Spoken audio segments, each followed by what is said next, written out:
तो बच्चों class 12th का रिफ्रैक्शन हम लोग स्टार्ट करते हैं। क्लास 12th रिफ्रैक्शन लाइट का जो रिफ्लेक्शन के बाद अगला टॉपिक जो आता है वो होता है refraction. Refraction of light, refraction of light. ये रिफ्रैक्शन क्या होता है?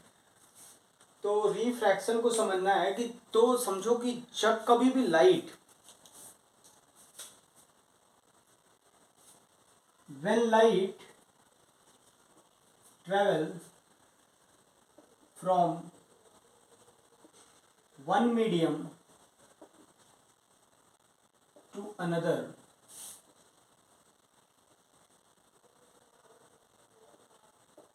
its velocity and wavelength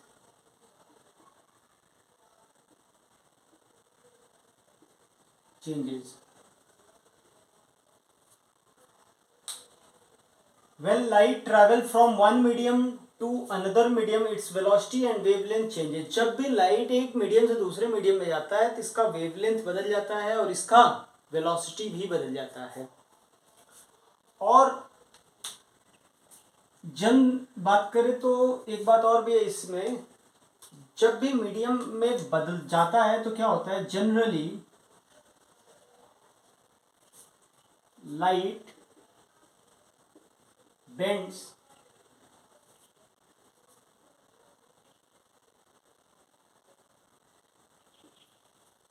when travel from one medium to another.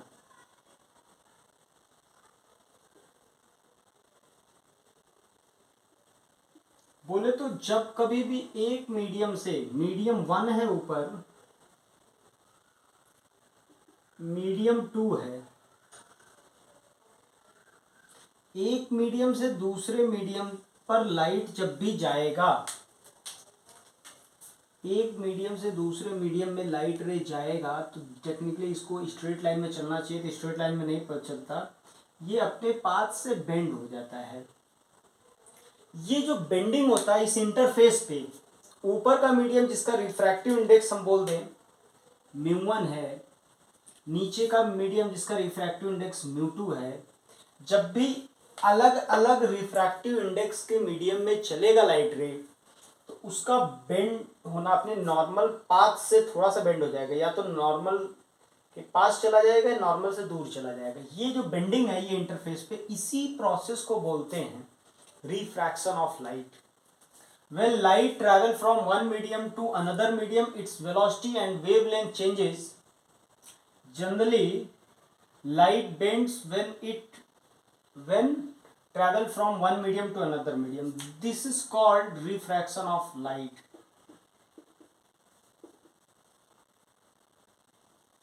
Refraction of light. इसी को हम लोग बेटा बोलते हैं लाइट का रिफ्रैक्शन। जब भी लाइट एक मीडियम से चल रहा, ऊपर वाले मीडियम से आ रहा है तो इसको ईमानदारी से ऐसे निकलना चाहिए था, ऐसे नहीं निकलता, ये अपने पाथ से थोड़ा डेविएट हो जाता है। इसी प्रोसेस को, इसी फिनोमेना को बोलते हैं रिफ्रैक्शन ऑफ लाइट। दरअसल वेलोसिटी और वेवलेंथ किस तरह डिपेंड करता है, तो हम लोग जानते हैं लाइट एक वेव है। लाइट क्या है? एक वेव है। तो एक बात समझो, रिफ्रैक्टिव इंडेक्स का मतलब होता है, ये क्या बताता है, ऑप्टिकल डेंसिटी।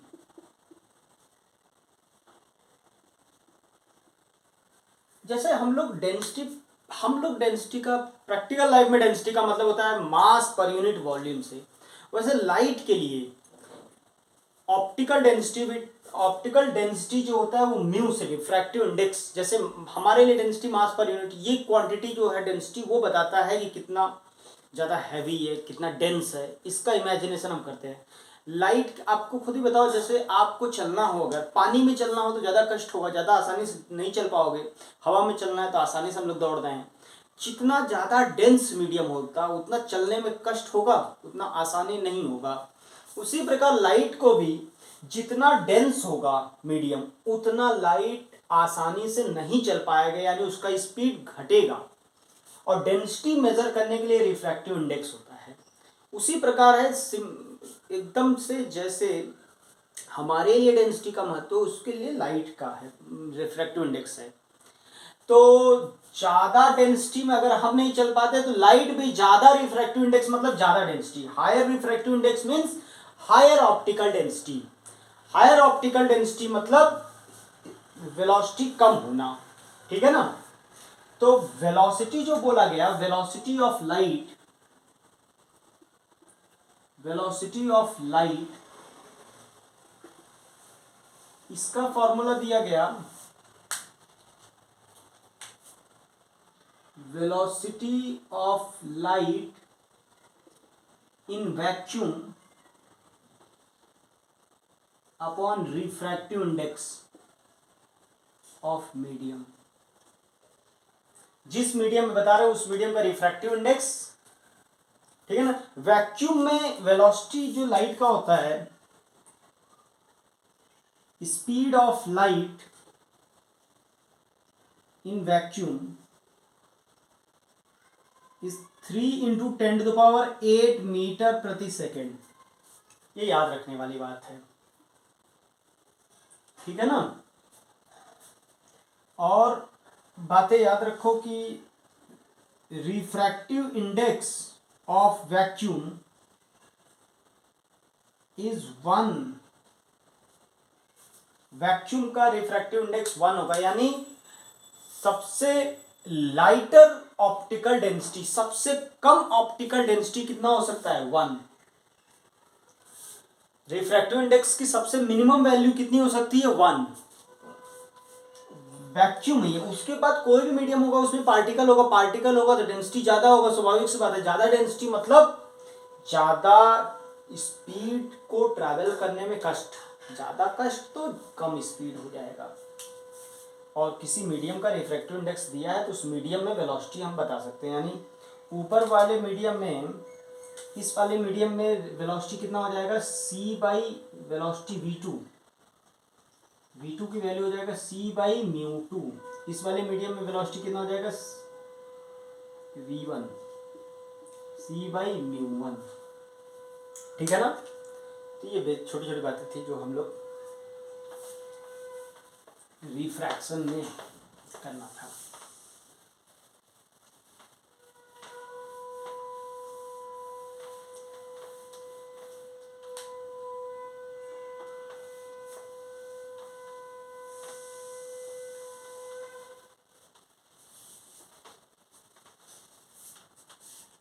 तो रिफ्रैक्शन में बेटा हम लोग जानते हैं, रिफ्रैक्शन में एक मीडियम से जब दूसरे मीडियम में लाइट चल रही है, ऐसे जब लाइट आ रही है तो एक मीडियम से दूसरे मीडियम में लाइट जब ट्रैवल कर रही है, तो जब रिफ्रैक्शन में μ1 वाले मीडियम से μ2 वाले मीडियम में जा रही है लाइट रे, तो कुछ पॉइंट्स जो अपने को समझ में आना चाहिए कि वेव के हिसाब से हम लोग जानते हैं कि μ1 इस मीडियम में वेलोसिटी कितना हो जाएगा, v1 = c बाई μ1। इस मीडियम में वेव वेलोसिटी हो जाएगा, वेव वेलोसिटी मतलब लाइट वेलोसिटी, c बाई μ2। अब चूंकि हम लोग मानते हैं लाइट एक वेव है, तो वेव है लाइट अगर, तो लाइट एक वेव नेचर भी होता है, तो वेव नेचर होने की वजह से wave velocity v1 = f0 into λ1 और इधर v2 = f0 into λ2, wavelength of light. इधर दोनों को डिवाइड करोगे तो अपने को एक फॉर्मूला मिल गया, v1 by v2 is equal to μ2 by μ1 is equal to λ1 by λ2। ये वेवलेंथ सब कुछ इस तरह डिपेंड करते हैं, ठीक है ना। किसी मीडियम में चलने पर लाइट अगर एक मीडियम से दूसरे मीडियम में चल रहा है तो इस तरह वो डिपेंडेंट होता है, ठीक है ना। तो ये वाली बात अगर अपने को पूछा जाए तो हमें समझ में आना चाहिए। और आपसे अगर बोला जाए कि ये रिफ्रैक्टिव इंडेक्स जैसे मान लो दिया है, तो रिलेटिव रिफ्रैक्टिव इंडेक्स एक टर्म होता है, रिलेटिव रिफ्रैक्टिव इंडेक्स। तो refractive index of 2 with respect to 1 होता है μ2 बाई μ1।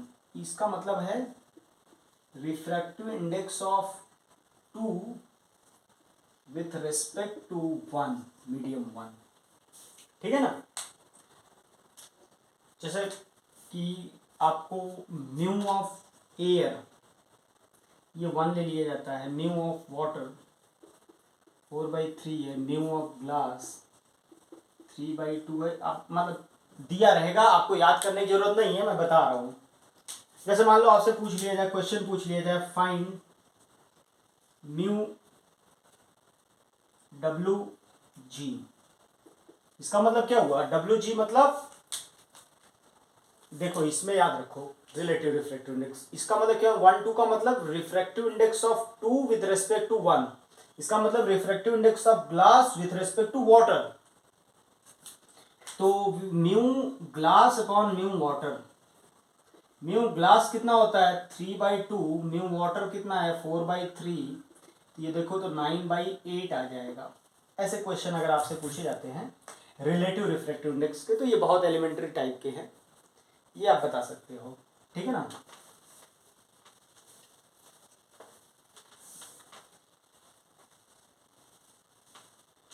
जैसे मान लो आपसे एक क्वेश्चन पूछा जाए, if a light ray travel in a medium with speed c/3 meter per second,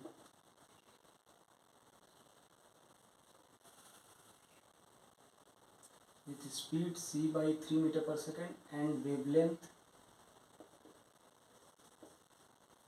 4000 angstrom, find refractive index of medium, second frequency of light। तो आपको रिफ्रैक्टिव इंडेक्स पूछा है बेटा और फ्रीक्वेंसी पूछा है, ठीक है, दोनों ही बताते हैं। तो ऐसे क्वेश्चन को सॉल्व करने का एकदम बहुत आसान तरीका जो अभी अभी पढ़ा है। तो v इक्वल टू हम लोग जानते हैं c/μ, c speed of light है, v दिया है c/3, तो बोले तो म्यू जो आ गया वो 3 आ गया मीडियम का रिफ्रैक्टिव इंडेक्स। अगला पार्ट आपका पूछा है वेव फ्रीक्वेंसी, तो v इक्वल टू होता है एफ लैम्डा वेवलेंथ के हिसाब से। तो v नॉट आपको दिया है c/3, c/3 3 इंटू 10⁸ अपॉन 3 यानी 10⁸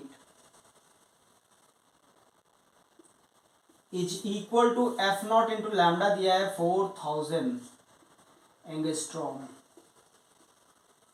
तो एफ नॉट की वैल्यू जो हो जाएगा ये 10⁻⁻7 1/4 इंटू 10⁻⁻10⁻15 यानी 2.25 इंटू 10⁻14 हर्ट्ज। ये देखो अपना क्वेश्चन का जो है आंसर आ गया बच्चों, ठीक है ना। 2.5 है सॉरी, ये 2.5 इंटू दिस। ऐसे क्वेश्चन बेसिक क्वेश्चन एकदम एलिमेंट्री टाइप के पूछे जाएंगे, तो हम लोग रिफ्रैक्शन पे एकदम फॉर्म आसान सा डेफिनेशन टाइप के क्वेश्चन है ये। रिफ्रैक्शन के कुछ स्पेशल केसेस को हम लोग समझते हैं, कुछ स्पेशल टर्मिनोलॉजी समझते हैं रिफ्रैक्शन के कुछ स्पेशल केसेस। जैसे बात करें स्पेशल केसेस, जो देखो अब देखो एक बात समझो, पहला केस कि अगर जिस पहले तो समझो आप जिस पॉइंट पे लाइट रे आके गिरता है उसे क्या बोलते हैं, पॉइंट ऑफ इंसिडेंस, ये P बन गया, इसे क्या बोलते हैं, इंसिडेंट रे। ये जो एंगल बनता है नॉर्मल के साथ इसे एंगल आई बोलते हैं, एंगल ऑफ इंसिडेंस। रिफ्रैक्शन के बाद रिफ्रैक्शन के बाद जो ये लाइट रे निकलता है तो जो एंगल बनाता है नॉर्मल के साथ, इसे बोलते हैं आर। एंगल आर को बोलते हैं एंगल ऑफ रिफ्रैक्शन। ठीक है। अब अगर आपका मीडियम डेंसर से रेरर में जा रहा है, डेंसर का मतलब हाई रिफ्रैक्टिव इंडेक्स, रेरर का मतलब लो रिफ्रैक्टिव इंडेक्स। एक एब्सोल्यूट टर्मिनोलॉजी नहीं है, रिलेटिव टर्मिनोलॉजी है। जैसे किसी को बोल दिया जाए कि ये ज़्यादा लंबा है, तो वो एक रिलेटिव कॉन्सेप्ट है, किसी के रेस्पेक्ट में। दुनिया में सबसे लंबा नहीं होगा, ये अच्छा खेलता है, तो किसी के रिलेटिव। तो ये डेंसर और रेरर मीडियम जो डिफाइन होता है वो एक रिलेटिव है। दोनों दो मीडियम हमेशा रहेंगे तो इसके रिस्पेक्ट में कौन ज़्यादा डिफ्रैक्टिव इंडेक्स है। ठीक है ना, ये टर्मिनोलॉजी अपने को पता होना चाहिए। तो पहला केस की बात करें कि अगर आपका मीडियम कैसे चल रहा है, denser to rarer to denser, या फिर denser to rarer, rarer to denser, इसमें तो रेरर का रिफ्रैक्टिव इंडेक्स म्यू आर बोल दे, डेंसर का रिफ्रैक्टिव इंडेक्स म्यू डी बोल दे। ऐसा केस हो सकता है। या फिर आपका दूसरा सिचुएशन बन सकता है कि नॉर्मल पे लाइट रे आए, पड़े, ऐसे आए, ऐसे चला जाए, ये पॉसिबिलिटी हो सकता है। तो ऐसे को बोलते हैं rarer to denser, mu denser mu R, denser to rarer. एक थर्ड पॉसिबिलिटी हो सकती है कि लाइट रे नॉर्मल इंसिडेंस 90 डिग्री पे आ जाए, तो नॉर्मल लाइन यही होगा। अगर 90 पे आएगा तो एंगल आई 0 होगा, एंगल आर भी 0 होगा, नॉर्मल इंसिडेंस।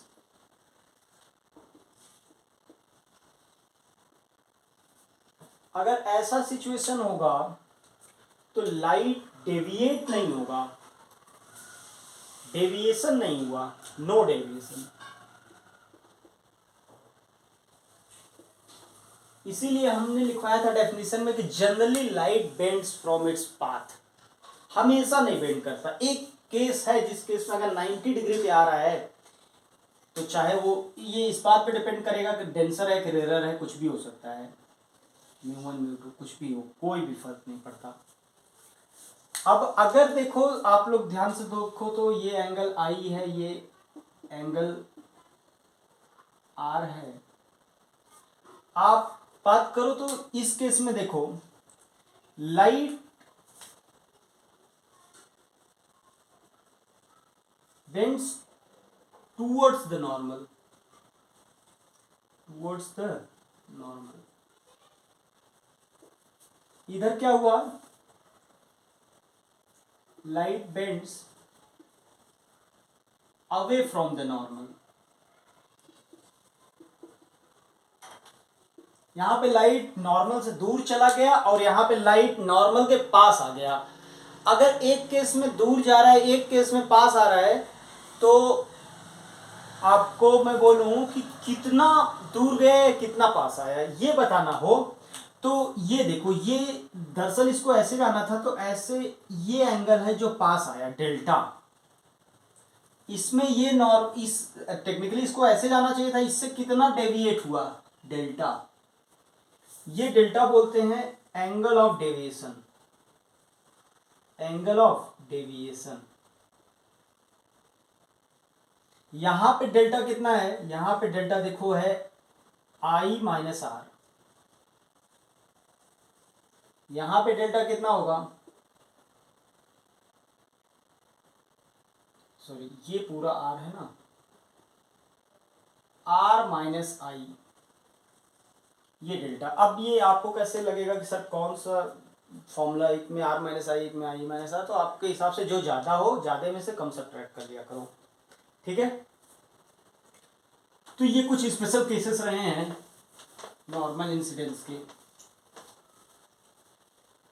तो बच्चों ये बेसिक कुछ थ्योरी के पॉइंट ऑफ व्यू से हम लोगों ने बात किया, रिफ्रैक्शन के थ्योरी के पॉइंट ऑफ व्यू से बात कर रहे थे अभी। अभी रिफ्रैक्शन का थ्योरी हो जाने के बाद थोड़ा सा हम आगे बढ़ते हैं, ठीक है ना। थोड़ा सा थ्योरेटिकल पॉइंट हो जाने के बाद हम लोग कुछ लॉज है, जैसे हम लोगों ने लॉ ऑफ रिफ्लेक्शन पढ़ा था ना, 2 लॉज पढ़े थे, वैसे यहां पे भी 2 लॉज पढ़ेंगे, laws of refraction. Laws of refraction, laws of refraction क्या क्या है, जैसे कि एक मीडियम से लाइट रे ऐसे आ रहा है और रिफ्रैक्शन के बाद कुछ मान लो ऐसे निकल जा रहा है, तो ये जो एंगल है ये एंगल आर है, ये एंगल आई है।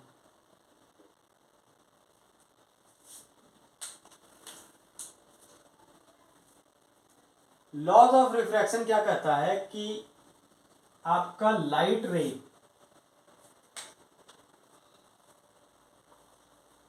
ये एंगल ऑफ इंसिडेंस है, ये एंगल ऑफ रिफ्रैक्शन है, इसका रिफ्रैक्टिव इंडेक्स μ1 है, इसका रिफ्रैक्टिव इंडेक्स μ2 है। हाँ एक अलग बात है, ये नॉर्मल से दूर गया तो आप बता सकते हो μ2 रेरर है, ये डेंसर है, यानी रेरर का रिफ्रैक्टिव इंडेक्स कम होता है, यानी μ1 इज ग्रेटर देन μ2, ये सब देख क्या बता सकते हो। हाँ अब बात करते हैं पहला लॉ क्या बोलता है। फर्स्ट लॉ ये कहता है इंसिडेंट रे, इसको क्या बोलते हो, नॉर्मल, नॉर्मल एंड रिफ्रैक्टेड रे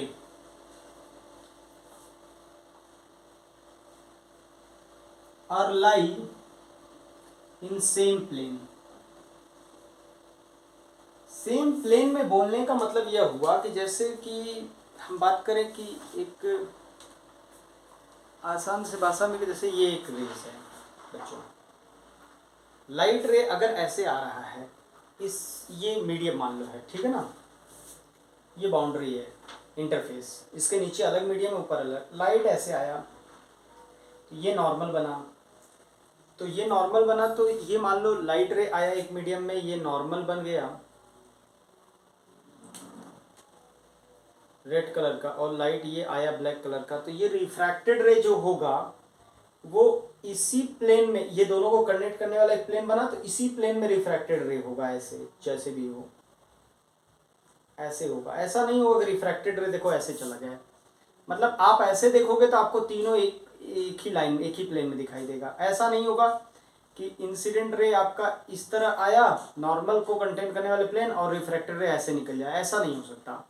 जब भी होगा तीनों एक प्लेन में ही होगा। अब ये ऐसे ऐसे कैसे भी होगा तो एक प्लेन में होगा। ये फर्स्ट लॉ है। सेकेंड लॉ की बात करते हैं तो सेकेंड लॉ बोलता है, सेकेंड लॉ अपना स्नेल्स लॉ है, स्नेल्स लॉ भी बोलते हैं। सेकेंड लॉ जो है इसमें बोलते हैं कि ऊपर वाले मीडियम का रिफ्रैक्टिव इंडेक्स μ1 है, तो μ1 sine I is equal to μ2 sine R, ये सेकेंड लॉ है। तो ये जो ऊपर वाला मीडियम है उसका रिफ्रैक्टिव इंडेक्स μ1 है, ऐसे याद रखो। मीडियम का, जिस मीडियम में लाइट रे प्रेजेंट है, ये लाइट रे किस मीडियम में, μ1 में है, जिस मीडियम में लाइट रे प्रेजेंट है उस मीडियम का रिफ्रैक्टिव इंडेक्स इनटू उस मीडियम का एंगल, उस मीडियम का नॉर्मल के साथ एंगल, इसका प्रोडक्ट कांस्टेंट रहेगा। इसका प्रोडक्ट ये आएगा, इसका प्रोडक्ट एंगल का जो साइन होगा वो वैल्यू, उनका प्रोडक्ट क्या रहेगा, हमेशा कांस्टेंट रहेगा। ये स्नेल्स लॉ और ये फर्स्ट लॉ, ये सेकेंड लॉ, 2 लॉज हैं। इन 2 लॉज के बारे में हम लोग धीरे धीरे चर्चा करेंगे और चर्चा को आगे बढ़ाएंगे बच्चों।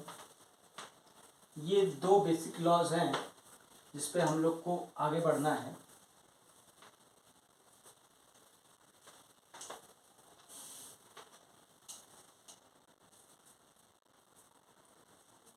ये 2 ऐसे लॉज हैं जिसके बारे में हम लोग बात कर रहे थे कि 2 लॉज के बेसिस पे हम लोग आगे की पढ़ाई को इसी के हिसाब से आगे बढ़ाएंगे और ये आगे बढ़ने वाला है पढ़ाई तो इसी लॉस के बेसिस पे बढ़ेगा।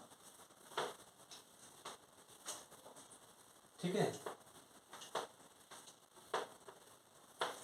थोड़ा बोर्ड गंदा हो गया था।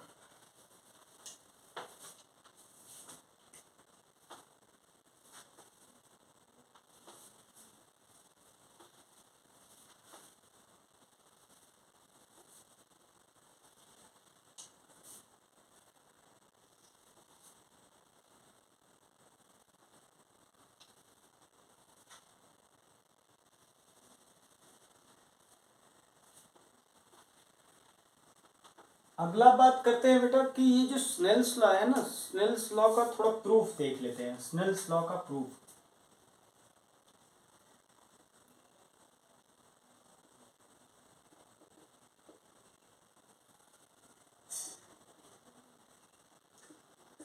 भाई ये स्नेल्स लॉ कैसे आया इसको थोड़ा समझ लेते हैं। स्नेल्स लॉ कैसे आया इसके बारे में थोड़ा समझ लेते हैं। तो स्नेल्स लॉ को थोड़ा समझने के लिए आप को अगर स्नेल्स लॉ समझना है तो स्नेल्स लॉ समझने के लिए हमें एक रूल की बात किया जाती है। एक रूल है, ये बोलता है कि हम लोग एक नियम दिया गया है फॉर्मेट प्रिंसिपल।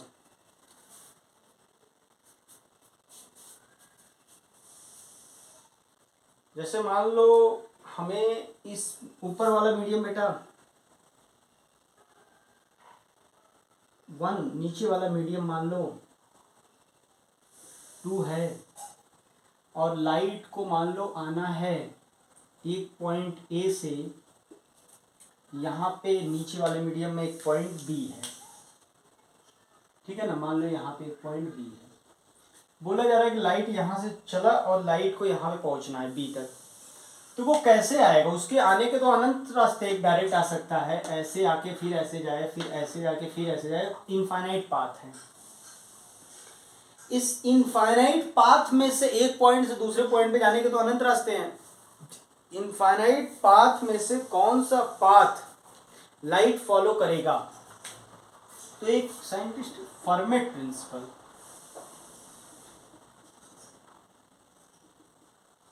फॉर्मेट प्रिंसिपल क्या बोलता है? According to this principle light always follow the path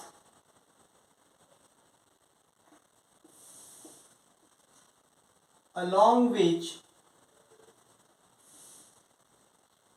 time taken by it is minimum। क्या बोला इन्होंने? कि लाइट हमेशा उस पाथ को फॉलो करेगा जिस पाथ से उसको टाइम कैसा लगेगा, मिनिमम टाइम लगेगा। ऐसे चलने पे मिनिमम टाइम लगेगा। तो मिनिमम टाइम लगने का मतलब यह हुआ कि ऐसे आके ऐसे चले जाए कि ऐसे जाएगा। ये किस तरह जाएगा एक जगह से दूसरे जगह, ये इस बात पे डिपेंड करता है कि आपको वही रास्ता लाइट फॉलो करेगा जिस रास्ते से उसको समय कैसा लगे, मिनिमम टाइम लगे।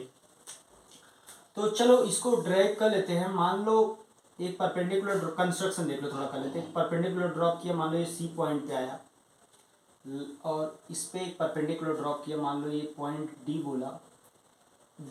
सी डी के बीच का सेपरेशन मान लेते हैं एल है। तो लाइट बेटा अब लाइट कहाँ से कैसे जा रहा है हमें नहीं पता, तो मान लेते हैं कोई रास्ता ऐसे लाइट आया होगा और इसके बाद यहाँ से ऐसे चला गया होगा, ये रास्ता मान लेते हैं। ये यहाँ पे भी गिर के ऐसे आ सकता है, यहाँ पे भी गिर के ऐसे आ सकता है, तो नहीं पता हमें, तो हम मान लेते हैं ये x दूरी पे आके गिरा। बचा हुआ डिस्टेंस l माइनस एक्स होगा। ये हाइट h1 मान लेते हैं, ये हाइट h2 मान लेते हैं। क्या आपको समझ में आ रहा होगा? कंस्ट्रेंट में इसमें वेरिएबल क्या है? l, h1, h2 ये सब कांस्टेंट है, क्योंकि ये तो हमने कंस्टेंट किए हैं। x ही वेरिएबल है, रास्ते को डिसाइड करने के लिए केवल x। इस मीडियम में वेव वेलोसिटी क्या होगा? c by mu one. इस मीडियम में वेव वेलोसिटी कितना होगा? Light velocity c by mu to. इसमें टाइम मान लो t1 लगा, इसमें टाइम t2 लगा, टोटल टाइम कितना होगा? Time t equal to t1 plus t2, और ये जो पॉइंट P बोल दूं मैं, टाइम t1 की वैल्यू कितना होगा, t1 की वैल्यू होगा AP upon v1 plus PB upon v2। अब बच्चों ये टाइम जो आ गया, AP की वैल्यू बताओ तो कितना है, पाइथागोरस थ्योरम से देखोगे तो under root of X square plus h1 square by c by mu one plus c by mu two under root of l minus X का whole square plus h2 square upon c। हम ये exercise आपके लिए छोड़ दे रहे हैं। dt by dx को आप जीरो करोगे for maximum minima, for maximum minima. आप जानते हो मैक्सिमम मिनिमा के लिए हमें क्या करना चाहिए, dt बाई dx जीरो करोगे, वहां से जो थीटा आएगा वो आप निकाल सकते हो x, वो पर्टिकुलर x आ जाएगा तो ये एंगल θ1 θ2 आ जाएगा, वहीं से स्नेल्स लॉ डिराइव हो जाता है। ठीक है ना, ये हम ये एक्सरसाइज आपके लिए छोड़ रहे हैं। आप, हमें लग रहा है कि आप इसको करके देखेंगे कि कैसे ये एक्सरसाइज के क्वेश्चन को करने हैं। ठीक है बच्चों, यहाँ पे आप कर लेने के बाद अब हम बात आगे बढ़ते हैं। ये बेसिक अंडरस्टैंडिंग का रहा, अब थोड़ा प्रैक्टिस करते हैं।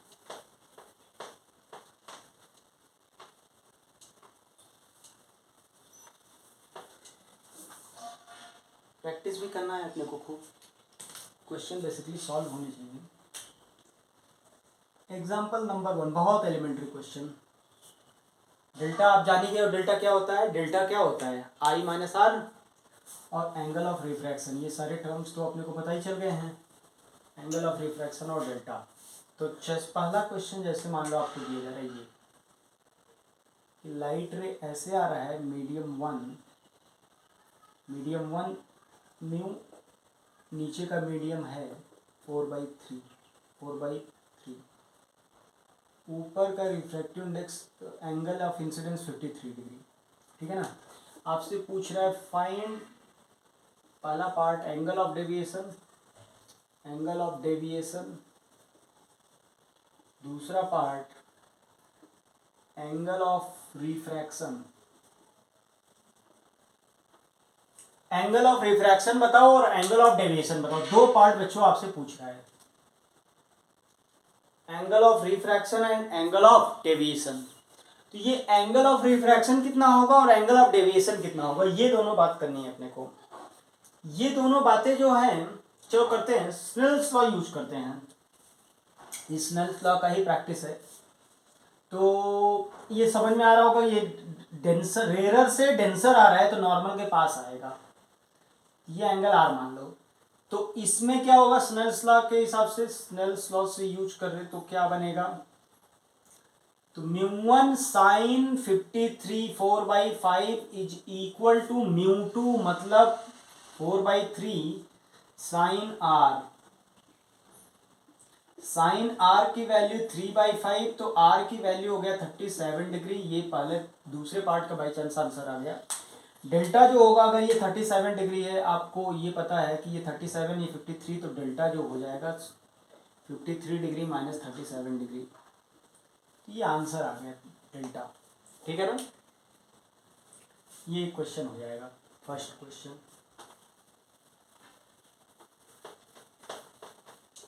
एकदम एलिमेंट्री लेवल के क्वेश्चन है बच्चों, तो हमें लग रहा हो, उम्मीद है कि आपको कष्ट नहीं हुआ होगा। अगला क्वेश्चन नंबर 2 अगर बात करें तो सेकंड क्वेश्चन जो होगा इसी में, सेकंड क्वेश्चन को आपके लिए ये दे रहा हूँ कि ये लो, आपको ये बोल रहा है कि ऊपर वाले का रिफ्रैक्टिव इंडेक्स 1 है, नीचे वाले का रिफ्रैक्टिव इंडेक्स 2 है, और ये एंगल ऑफ इंसिडेंस आपको बोल रहा है थीटा, और एंगल ऑफ रिफ्रैक्शन बोल रहा है 2 थीटा, ये गिवन है। If angle of incidence and refraction are theta and 2 theta respectively, find refractive index mu।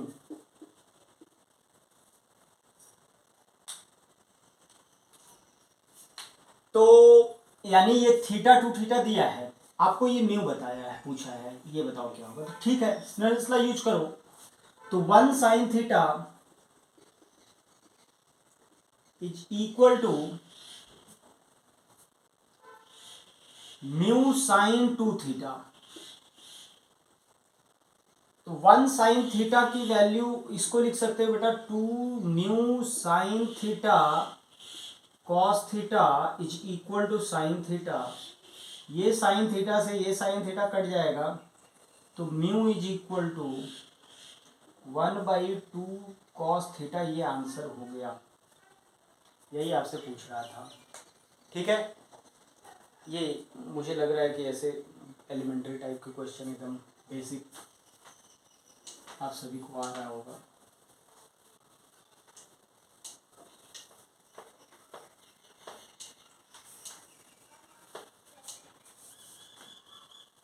अब आपको जैसे बोल रहा है कि ये मैं आपको बोलूं plane refraction, plane refraction, multiple refraction या प्लेन रिफ्रैक्शन की बात करें कि मान लो एक मीडियम में आया ऐसे पड़ा, फिर ऐसे गया, फिर ये मीडियम बदला, फिर ये μ1, ये μ2, ये μ3, ये एंगल आई है, ये R1 है, तो ये भी R1 होगा, ये R2 होगा। तो स्नेल्स लॉ क्या बोलता है? स्नेल्स लॉ सबके लिए आप लगा सकते हो, μ1 sine I is equal to μ2 sine R1 is equal, हर मीडियम में उसके रिफ्रैक्टिव इंडेक्स से मल्टीप्लाई करो और कांस्टेंट रहता है वो, μ3 साइन R2। ये और आगे रहता है तो और कांस्टेंट होता जाता है, यही है लॉ। ये तो स्नेल्स लॉ हम लोग जानते ही हैं, ठीक है ना। ऐसे क्वेश्चन बच्चों अगर आपके सामने आता है तो आप तो सीधा सीधा अप्लाई कर लोगे। जैसे मान लो एक प्रैक्टिस के लिए ही बोल दूं मैं, आया हुआ बिग क्वेश्चन है ये, इसी टाइप का आया हुआ है एक IIT में। बोल रहा है इसका मीडियम का रिफ्रैक्टिव इंडेक्स n0 है, इसका रिफ्रैक्टिव इंडेक्स n0/2 है, इसका रिफ्रैक्टिव इंडेक्स n0/4 है, इसका रिफ्रैक्टिव इंडेक्स n0/8 है, और ये हॉरिजॉन्टल से कुछ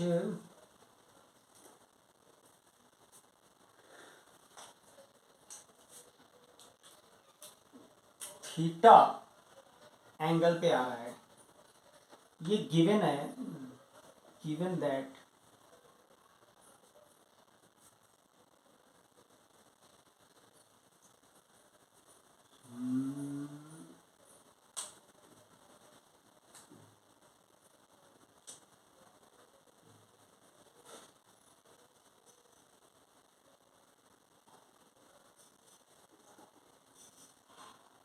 sign theta is equal to 1/16। Sine theta ये दिया है 1/16, ठीक है ना। फाइंड एंगल ऑफ इमर्जेंट रे, आखिरी में जो रेज निकलता है हर मीडियम को पास करके उसको बोलते हैं फाइंड एंगल ऑफ इमर्जेंट रे। इमर्जेंट एंगल ऑफ इमर्जेंस बोलते हैं उसको, इमर्जेंस। एंगल ऑफ इमर्जेंट रे उसे बोलते हैं जो 2-3 रिफ्रैक्शन के बाद, जैसे आपने बेटा देखा था कि ये रेज जो आया था फिर बाद में इधर गया था फिर बाद में ऐसे निकला था, 2 रिफ्रैक्शन के बाद जो आखिरी में जो रे निकलता है उसे कहते हैं इमर्जेंट रे। ये जो नॉर्मल के साथ एंगल बनाता है उसे बोलते हैं एंगल ऑफ इमर्जेंस, जो लास्ट में रे निकलता है उसको। तो ठीक है, इस क्वेश्चन को बताना है तो इस क्वेश्चन में देखो कितनी बार स्नेल्स लॉ यूज करोगे। दरअसल ऐसे चलेगा, फिर ऐसे जाएगा, फिर ऐसे जाएगा, फिर ऐसे जाएगा, ये एंगल अल्फा मान लो, हमें अल्फा ही तो पूछा है। तो स्नेल्स लॉ यहाँ से यहाँ तक देखो कैसे लगाओगे, n0 sine theta is equal to, इस मीडियम के लिए क्या बोलोगे, n0/2 साइन, ये मान लो R1 बना, R1 इज इक्वल टू, इस मीडियम के लिए वही चीज यहाँ पे भी लिखोगे, तो डायरेक्ट मैं लिख दूँ यहाँ पे, क्योंकि यही चीज लिखोगे ना, n0/2 साइन R1, वो यहाँ पे डायरेक्ट यही मैं कर दे रहा हूँ, यहीं से ये R2 बोल दो, n0/4 साइन R2, यही चीज यहाँ पे भी लिखोगे, यहाँ के लिए n0/8 साइन अल्फा। हमें अल्फा ही तो पूछा है, देखो हमें अल्फा पूछा है ना, तो हमें यहाँ से डायरेक्ट चले हम लोग अल्फा, क्योंकि ये देखो लिखने का कोई मतलब नहीं रहा, ये डायरेक्ट दिया है आपको 1/16 n0/16 equal to n0/8 sine alpha, ये कट जाएगा, sine alpha equal to 1/2 and alpha is equal to 30 degree. ये आंसर हो गया, ठीक है ना। ऐसे क्वेश्चन अगर आपके सामने आते हैं तो आप डायरेक्ट इस तरह से क्वेश्चन का आंसर दे सकते हो बच्चों। मल्टीपल रिफ्रैक्शन अगर होते जा रहे हैं तो आप ऐसे क्वेश्चन का आंसर बड़े आराम से दे सकते हो। ये हम लोग एंगल ऑफ रिफ्रैक्शन वगैरह बताना जब भी होगा तो आप इस तरह से बेटा बता दोगे आप लोग। एंगल ऑफ रिफ्रैक्शन पे जैसे मान लो आपको ऐसा क्वेश्चन दे दिया जाए कोई कि ये ट्रांसपेरेंट ग्लास है, स्फेरिकल ग्लास जिसका रिफ्रैक्टिव इंडेक्स है म्यू इक्वल टू √3, ये ग्लास है ट्रांसपेरेंट है जिससे लाइट दिखाई दे, ये सेंटर से पास होने वाला लाइन है, ये सेंटर है, एक इंसिडेंट रे आ रहा है 60 डिग्री पे, आपसे पूछ रहा है find net angle of deviation. Net बोलने का तात्पर्य यह है कि यहाँ 2 बार रिफ्रैक्शन होगा क्या, हाँ 2 बार होगा, तो दोनों बार का मिला के ओवरऑल कितना। ये देखो पहला रिफ्रैक्शन यहाँ पे होगा, तो पहले रिफ्रैक्शन को आप देखो ध्यान से, एकदम ईमानदारी से कोई भी क्वेश्चन सॉल्व करना है, सबसे पहले मैं बता दूं आपको, जो भी क्वेश्चन सॉल्व करना हो हर एक क्वेश्चन में ईमानदारी से पॉइंट दो, एकदम एक एक स्टेप करके चलो, जितनी बार रिफ्रैक्शन हो करते चलो, कभी क्वेश्चन गलत होने का कोई चांस ही नहीं, आप चाह के भी गलती नहीं कर सकते हो।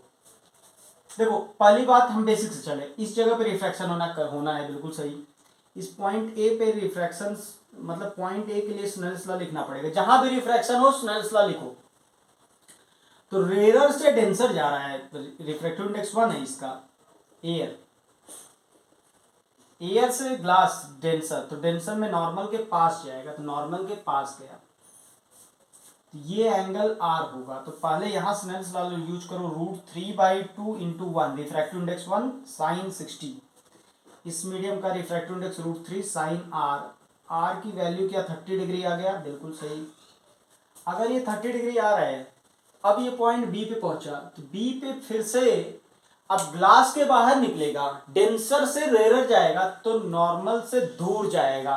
तो सबसे पहला काम होता है नॉर्मल पहले बनाएं।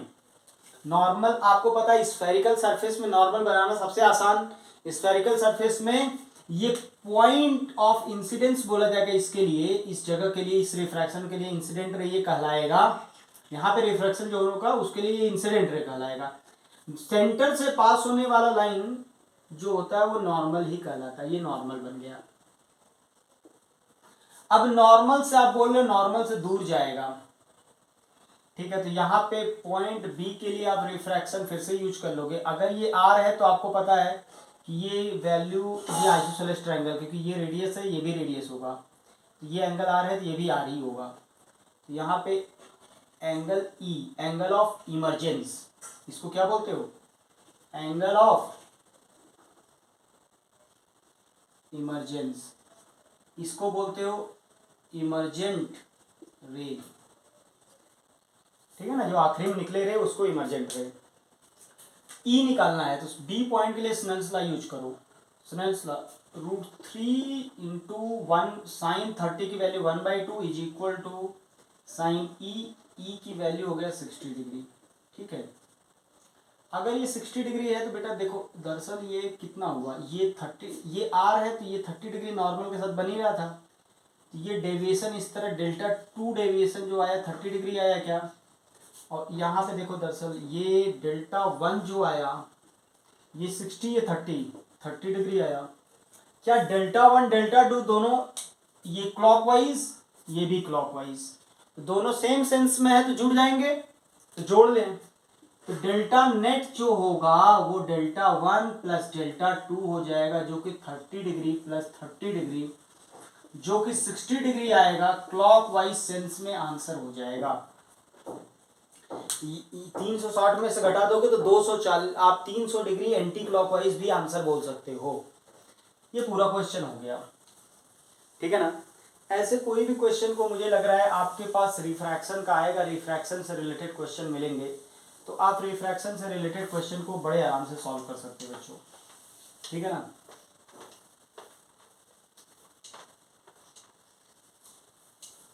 ये रिफ्रैक्शन से रिलेटेड क्वेश्चन है कि किस तरह रिफ्रैक्शन के क्वेश्चन को सॉल्व करना है अपने को। रिफ्रैक्शन वाले क्वेश्चन तो मुझे लग रहा है आई थिंक सफिशिएंट है एग्जांपल कि रिफ्रैक्शन वाले क्वेश्चन को हमें करना होगा तो हम लोग बड़े आराम से ऐसे क्वेश्चन को कर लिया करेंगे, ठीक है ना। अब बच्चों जैसे हम लोग बात करते हैं अपरेंट डेप्थ की बात करते हैं, अपरेंट डेप्थ कैसे निकालना है आगे बात करते हैं हम लोग। अपरेंट डेप्थ किसके लिए? For normal incidence, for normal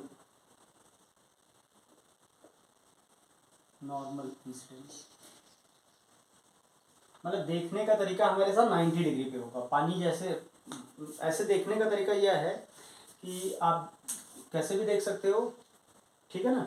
इसी को अपरेंट डेप्थ या फिर आप रिफ्रैक्शन, टॉपिक का नाम अपरेंट डेप्थ से भी पढ़ सकते हो, या फिर रिफ्रैक्शन थ्रू प्लेन सरफेस। हम इसी में ये भी समझेंगे इमेज, फॉर्मेशन ऑफ इमेज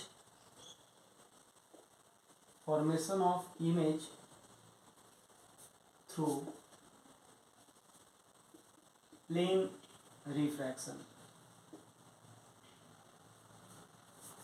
हम ये सारी बातें को समझेंगे, इमेज कैसे बन रहा है, अपरेंट डेप्थ का मतलब क्या है, सारी टर्मिनोलॉजी को धीरे धीरे करके समझेंगे, ठीक है। सारी टर्मिनोलॉजी को समझते हैं। अब इन सारी बातों को समझने के लिए नॉर्मल इंसिडेंस इंपॉर्टेंट है थोड़ा, कि क्या होता है नॉर्मल इंसिडेंस, पहले आपको समझा देते हैं। देखो बच्चों जैसे कि आपका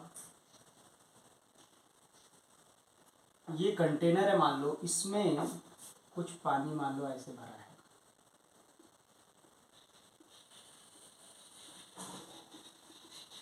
ठीक है। ये कंटेनर का हाइट h है, यहाँ पे एक कॉइन रख दिया जाए, एक ऑब्जेक्ट है, ये ऑब्जेक्ट है। इस ऑब्जेक्ट को देखना है तो देखने का तरीका यह है कि आंख आपको, आप यहां से भी देख सकते हो, आप यहां से भी देख सकते हो। ये एक नॉर्मल ड्रॉ किया हमने सरफेस के लिए, ये नॉर्मल है। हम कह रहे हैं कि हम जो टॉपिक अभी पढ़ने जा रहे हैं नॉर्मल इंसिडेंस का मतलब यह हुआ कि आप यहां से नहीं देखोगे, आप जस्ट पॉइंट के ऊपर से देखोगे, आपकी आंखें यहां पे रहेंगी ऐसे। अब चूंकि हम आंखों को थोड़ा बड़ा बना रहे हैं, चूंकि ज्योमेट्री बहुत छोटा सा नहीं बन सकता, तो हम आंखों को थोड़ा बड़ा बना रहे हैं दिखाने के लिए बस, कि चलो ये आपकी आई, ये आंख है, ठीक है ना। इन आंखों में थोड़ा सा हम नीचे बनाते, कुछ ज़्यादा ऊपर हो गया, ये देखना है, ठीक है ना, ये देखना है अपने को। तो हम आंखों को, आपको पहले से बोल दिए कि आंख असलियत में छोटा होगा बहुत, लेकिन हम ज्योमेट्री समझाने के लिए बड़ा बनाते रहे, ठीक है ना। अब ये आपकी आंखें हैं, ह्यूमन आई, आप एकदम ऐसे देख रहे हो, मतलब मैं बोल रहा हूँ कि 90 डिग्री नॉर्मल देखना है, इधर से नहीं देखना, इधर से नहीं देखना, एकदम 90 डिग्री भी देखना है, इसलिए इसको नॉर्मल इंसिडेंस। ऐसे देखेंगे तो क्या ऑब्जेक्ट जो होता है, कभी कभी आप देखो पानी, या पानी में अगर कॉइन रहता है तो आप देखो तो कॉइन थोड़ा ऊपर दिखाई देता है। आप जो देखोगे एक्चुअल लेंथ जो देखोगे कॉइन का, आप कभी घर पे भी देख सकते हो, पानी साफ रखो, उसके अंदर एक कॉइन डालो, आप देखो घर में, तो देखोगे कि बॉटम से जहाँ पे आपको कॉइन दिखाई देगा, कॉइन असलियत में जितना नीचे है उससे कुछ ऊपर ही दिखाई देगा। उसके पीछे लॉजिक समझो। लॉजिक ये कहता है कि आपको पता है कि ऑब्जेक्ट किसे कहते हैं, ऑब्जेक्ट किसे कहते हैं, तो ऑब्जेक्ट कहते हैं point of intersection of incident ray. और इमेज किसे कहते हैं, इमेज होता है point of intersection of refracted रे, या रिफ्लेक्शन में हम लोग रिफ्लेक्टेड रे बोलते थे। यहाँ पे इमेज क्या बोलोगे, जैसे रिफ्रैक्शन हो रहा है ना यहाँ, यहाँ तो रिफ्लेक्शन हो नहीं रहा है, तो इमेज बोलोगे। यहाँ पे इमेज का मतलब होगा point of intersection of refracted रे। अब अगर असलियत में कट करेगा रिफ्रैक्टेड रे तो उसे रियल इमेज कहेंगे, वर्चुअली कट करेगा इमेजिनरी तो उसे वर्चुअल ऑब्जेक्ट इमेज कहेंगे, वर्चुअल इमेज कहेंगे। रियल इमेज वर्चुअल इमेज का कंसेप्ट तो आपको पता ही है। यहां पे रियल ऑब्जेक्ट है, असलियत में इंसिडेंट रेज, रेज जो निकलती हैं हमेशा ऑब्जेक्ट से निकलती हैं। निकालो, एक तो रेज यही निकाल लिया हमने 90 डिग्री पे, ये नॉर्मल से के साथ चलेगा, ये सीधा सीधा आंखों पे चला गया अनडेविएटेड, क्योंकि एंगल आई यहाँ पे रिफ्रैक्शन होगा लेकिन एंगल आई 0 है। दूसरा रे जो यहाँ से निकला ऐसे गया, यहाँ पे देखो रिफ्रैक्शन होना है, मीडियम बदल रहा है, इसका रिफ्रैक्टिव इंडेक्स म्यू मान लें। तो रिफ्रैक्शन के बाद नॉर्मल, ये एंगल आई बोल दे, ये भी एंगल आई होगा। रिफ्रैक्शन के बाद ये एंगल आर होगा, क्या नॉर्मल से दूर चला जाएगा, आंखों पे पड़ा। ये जो आंखों पे हमारे रेज जो पड़े बच्चों, ये जो रेज हमारी आंखों पे पड़ा है, ये रेज हमें जहां से रेज आता हुआ दिखाई देता है, हमें महसूस होता है ऑब्जेक्ट वहीं पे रखा है। जहां से आता है ना वहीं तो मानोगे कि वहीं ऑब्जेक्ट रखा है। आपकी आंखों पे ये वाला रेज नहीं पड़ा, अगर ये रेज ऐसे जाके पड़ता तब आपको ऑब्जेक्ट यहां दिखाई देता। आपको तो ये वाला रेज दिखाई दिया, अगर आपको ये वाला रेज दिखाई दिया तो इसको पीछे एक्सटेंड करो, मतलब देखो ये रेज था और ये रेज, ये रिफ्रैक्टेड रेज, ये दोनों का पॉइंट ऑफ इंटरसेक्शन यही तो आया। तो असलियत में यही ऑब्जेक्ट होगा, लेकिन ये इमेजिनरी होगा क्योंकि इसको एक्सटेंड करने के बाद वर्चुअल इमेज बना। ऑब्जेक्ट कैसा था, रियल ऑब्जेक्ट, रियल ऑब्जेक्ट का वर्चुअल इमेज बना। अब एक बात और समझो कि आपको मैं पूछूं कि यहाँ पे ये इमेज दिखाई दिया, तो असलियत में जब आप पानी में देखते हो किसी ऑब्जेक्ट को, बॉटम पे रखा रहता है कॉइन, तो ये कॉइन यहाँ ना दिखाई दे के यहाँ दिखाई देता है। ये जो डेप्थ है जो आपको लगता है, इसी को बोलते हैं एपरेंट डेप्थ, एच एपरेंट। इसी को क्या बोलते हो, एपरेंट डेप्थ। वास्तविक रूप से ये ना दिखाई देके आपको यहाँ पे दिखाई देता है, तो इसीलिए आप घर पे भी देखिएगा, पानी के अंदर कॉइन रख के आप ऊपर से देखिएगा तो आपको यहाँ नहीं दिखाई देके यहाँ दिखाई देगा। तो ये जो डेप्थ आपको दिखाई दिया यहाँ से, इसे एपरेंट डेप्थ, वास्तविक डेप्थ जो रियल डेप्थ था वो तो ये था, ठीक है ना। अब इसको कैलकुलेट करते हैं। तो कैलकुलेट करने के लिए देखो क्या है, इस जगह पे पहले स्नेल्स लॉ यूज करो। स्नेल्स लॉ यूज करोगे क्या होगा, स्नेल्स लॉ के हिसाब से mu sine I is equal to sine R. अब यहां तक की बात हो जाने के बाद अब ईमानदारी से आप बताइएगा, दरअसल हमने बना तो दिया आंख इतना बड़ा, क्या वास्तविक में आंख इतना बड़ा होता है, आंख तो इतना बड़ा होता नहीं है।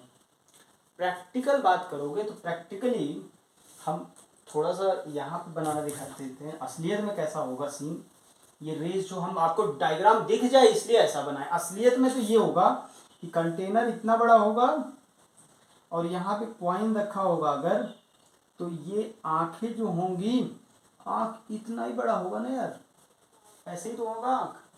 और ये रेज निकले और इसकी आंखों पे पहुंचे, तो आप खुद बताओ, ये रेज निकल के,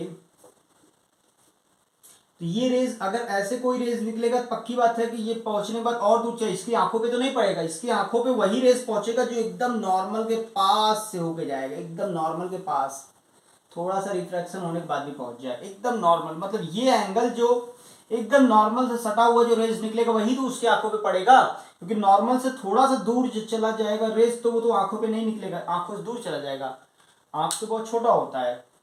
तो प्रैक्टिकली ये जो एंगल आई है अपने को, ये प्रैक्टिकल, ये कोई एजम्पशन, बहुत बड़ा एजम्पशन नहीं ले रहा हूँ, ये रियल, ये प्रैक्टिकली ऐसा होता है कि आंख इतना छोटा ही होता है, तो इससे रेज निकलने वाली जो आंखों पे गिरना है तो वो एकदम पास से नॉर्मल गुजरेगा तभी आंखों पे गिरेगा। तो हम लोग जानते हैं angle I and angle R very small. तो अगर ऐसा है बहुत छोटा है तो हम लोग लिख सकते हैं म्यू आई, हम लोग जानते हो तब साइन आई को आई लिख सकते हो, sine I is equal to I equal to ten I लिख सकते हैं। कॉस आई, सॉरी इसको भी लिख सकते हो, sine R is equal to R equal to ten R. तो इसी इक्वेशन को आप इस फॉर्मेट में लिख सकते हो क्या, म्यू टेन आई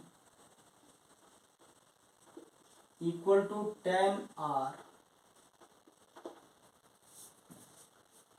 ठीक है ना। ये बात तो आपको समझाने के लिए मैंने यहां बना दिया था। अब बच्चों बताओ, देखो इस ट्रायंगल में हम इसको मान लेते हैं, चलो एक मिनट के लिए पी पॉइंट बोल दो, इसको ए पॉइंट बोल दो, इसको आई ओ। तो ये अगर आई आर है तो ये भी आर है। इस ट्रायंगल में देखो टेन आर कितना होगा, टेन म्यू साइन आई इस ट्रायंगल में साइन आई हो जाएगा P A upon H equal to ten R जो हो जाएगा P A upon H apparent.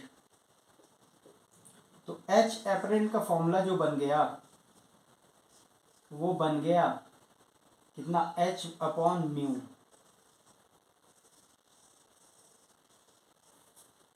ये बड़ा महत्वपूर्ण फॉर्मूला हो गया, h upon mu, h apparent real depth upon refractive index. H apparent का फॉर्मूला क्या बन गया, real depth upon refractive index of medium.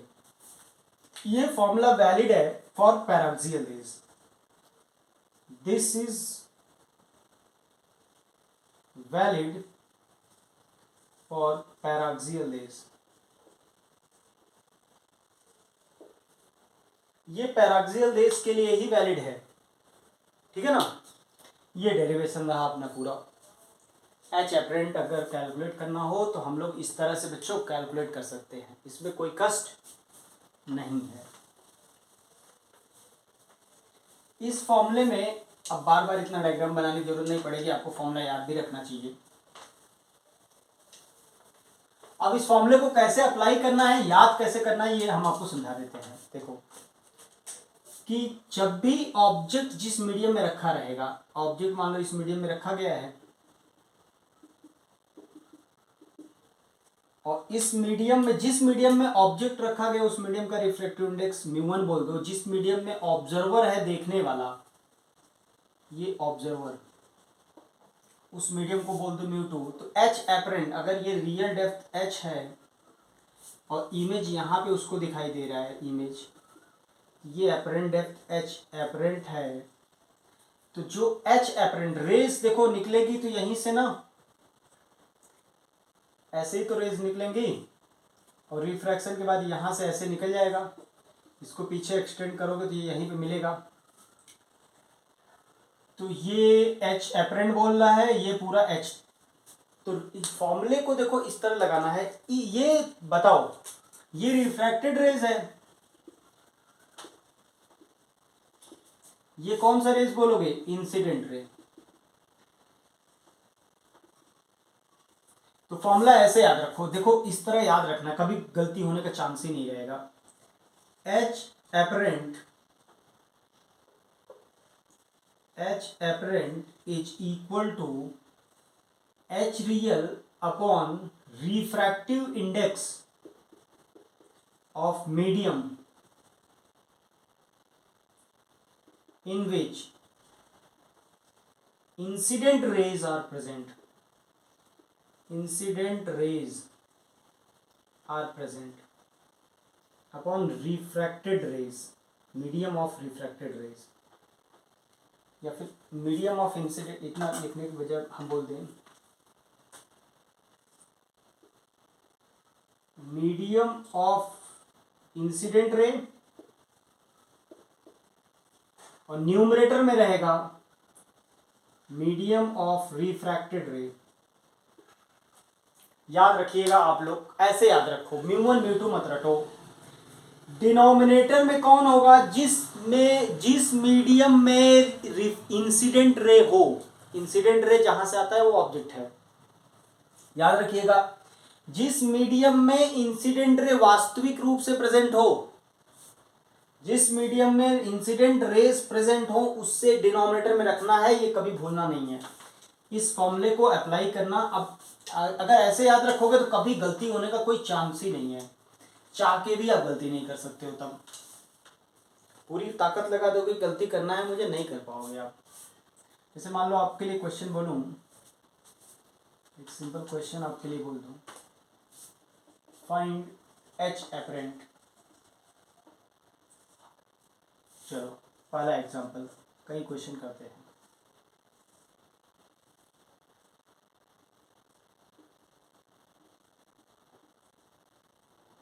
ये कॉइन यहाँ पे रखा गया है, ये 24 सेंटीमीटर, इसका रिफ्रैक्टिव इंडेक्स 4/3, ऊपर का रिफ्रैक्टिव इंडेक्स, ऊपर एयर है, एयर का मतलब 1। चलो ठीक है, इसका एच एपरेंट देखो। तो अब कहोगे कौन देखने वाला, तो बताया नहीं जाता, कई बार समझ में आता है कि यहीं से ऑब्जर्वर कोई देख रहा होगा। बना है तो ठीक है, नहीं बना है तो कोई दिक्कत नहीं, ऑब्जर्वर को बता दिया, नहीं तो एच एपरेंट, एच एपरेंट बताना है। तो ठीक है बच्चों, तो एच एपरेंट क्या हो जाएगा बताओ, रेज ऑब्जेक्ट से निकलती हैं, निकाल दिया। रेज कहाँ से निकलती हैं, ऑब्जेक्ट से। अब फॉर्मूला जो है उसमें है रियल डेप्थ 24 अपॉन डिनोमिनेटर में उस मीडियम का रिफ्रैक्टिव इंडेक्स जिसमें इंसिडेंट रेज प्रेजेंट हो, इंसिडेंट रेज 4/3 में है, 4/3, जिसमें रिफ्रैक्टेड रे, रिफ्रैक्शन के बाद ऐसे जाएगा, रिफ्रैक्टेड रे का मीडियम 1 है, इंटू